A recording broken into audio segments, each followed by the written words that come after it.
Greetings, Sitter fans. My name is Darcy Oliver, and one of the biggest shows to open in Melbourne this summer is the School of Rock. It's based off the hit movie starring Jack Black, and I recently saw this show last week and I had an amazing time. It's got a lot of rock and roll in it. It's got an amazing children cast that really perform this show and play their own instruments live. And I'm joined here by Joe Kosky, who's sharing the role alongside one of the leads as well, who plays the role of Dewey Finn and sharing the role, and that's alongside Brent Hill, who's known from Little Shop of Horrors. And Joe Kosky's been around the theatre industry for quite a while, haven't you, mate? So it's great to have a chat, man. Thanks for joining me. Thanks for having me, mate. Appreciate it. So, off the bat, School of Rock is an amazing show. A lot of people know the numbers. A lot of people are, singing along, dancing in the aisles with these kids who are the life of the show. Yeah. But what I want to know first, what were you like in school? Were you the one who got good grades? Were you the one who always played up a little bit? What were you like in school, Joe? Yeah, I think I changed a lot throughout my schooling career, and for me, I didn't find my place, so to speak, until later in school. So I think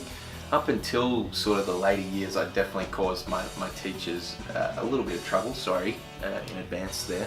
I definitely focusing wasn't my strong point, I should say.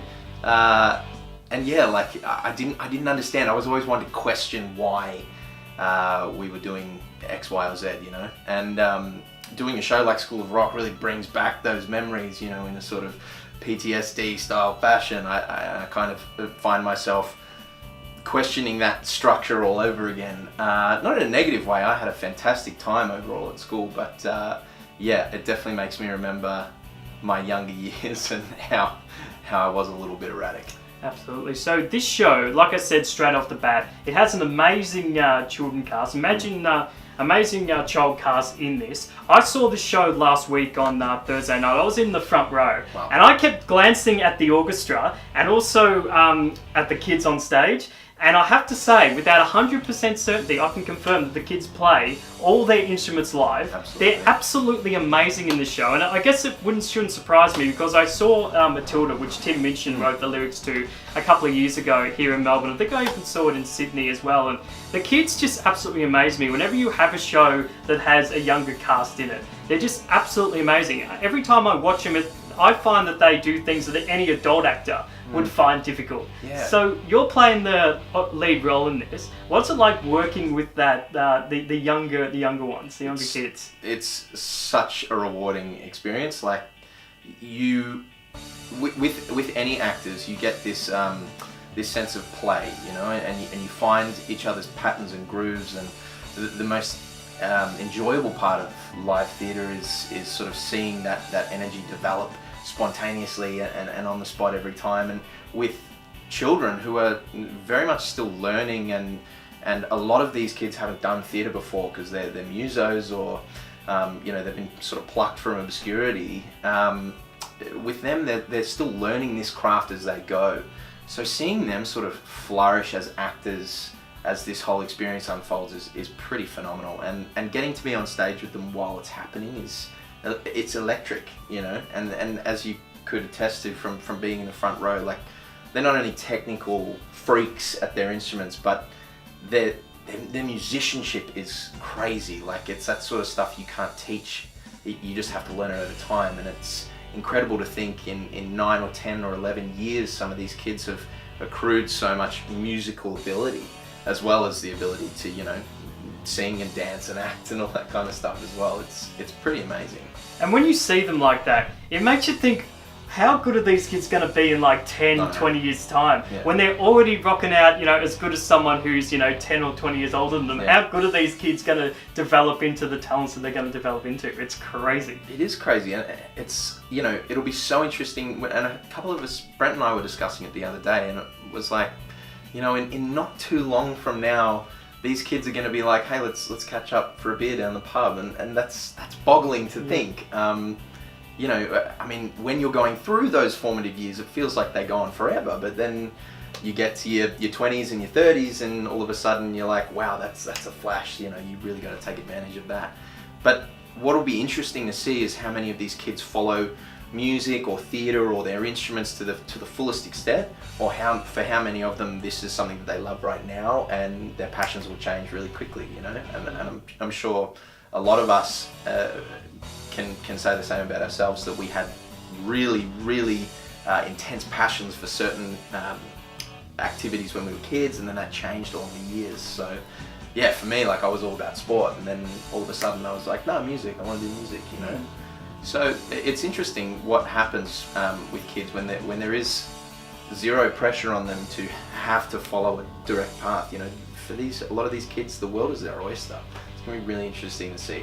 Absolutely. And speaking of being in a band, this show is all about the kids forming their own band and getting into the School of Rock. But I know that you are in your own band. You've formed your own band called Godwolf. Yeah. How did that kind of come about? Because you've had some success on iTunes and things like that. And I've listened to a few of your EPs and a few of your songs and your stuff you're doing on social media. How did your band Godwolf form, man? Well, it's pretty much a duo. So myself and my best mate Tom Armstrong formed Godwolf in 2011. We graduated in 2010 from the same university. He was studying acting, I was studying music theatre.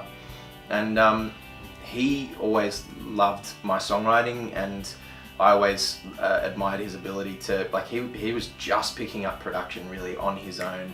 And I always admired his ability, not only as like a guitarist and a multi-instrumentalist, but the fact that he went and taught himself how to produce music was baffling to me, and I always wanted to know how to do it. So it started as sort of a let's pick each other's brains sort of project, but then quickly turned into something that we were like, no, like let's make this music that we love from scratch. We always loved listening to artists and then producers remix artists that we love.